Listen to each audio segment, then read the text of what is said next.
alone, yung infrastructures hindi pa natin ma-approximate sapagkat underwater pa. Mel, alas 12 yung hapon na itala yung water level sa 209.38 meters. May nasaktan naman eh. Mel ay 210 meters. Kaya yung mga tingnan ng mga opisyal sa publiko na hindi naman daw sila magpapakawala ng tubig sa agatan hanggat hindi na uuwi. Ayaw, may pupo siya. Ang gigigilan kasi. At sa busla. Ano yan, Yume, Yume? Sino, Yume? Sino? Sino, be? Sino? Sino may gawa? Be, sino may gawa? Papaluin natin. Paluin pa, sabi mo kay Mami Ed, paluin. Sabi mo kay Mami Ed, paluin ng bad. Paluin ng bad. Paluin ng bad, ah. Natin siya noon ay nandun siya sa at kasalukuyan pa rin na labor. Wala pong kasabi yung kanyang asawa. Galit siya eh.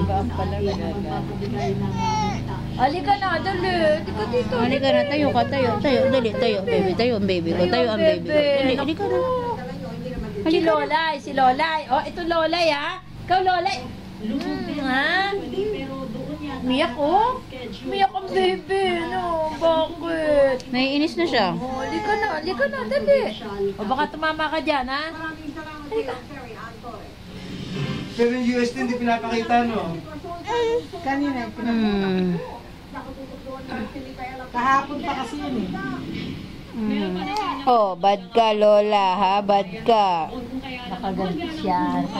Oh, Lola, ya? Gagalit siya kapag inakuman siya ng palo ng lola Lola, niya. ya? Oh, ano doon? Ano nangyari? Sino? Sige, sumbong mo kay Mami Ed. Si Lola yun. Si Lola. Lola, wag mo pinanggigigilan si Yumi, ha? Bad ka, Lola, ha? Ano yun? Hindi. Malamig yung kabila mo, ano? Lolay, ha? Lolay! Iniinis ni nanay eh. Kaya nagagalit eh. Oh, yan. Iniinis kasi ni nanay eh. Oh, bebe! Ayan mo na yan si Lola.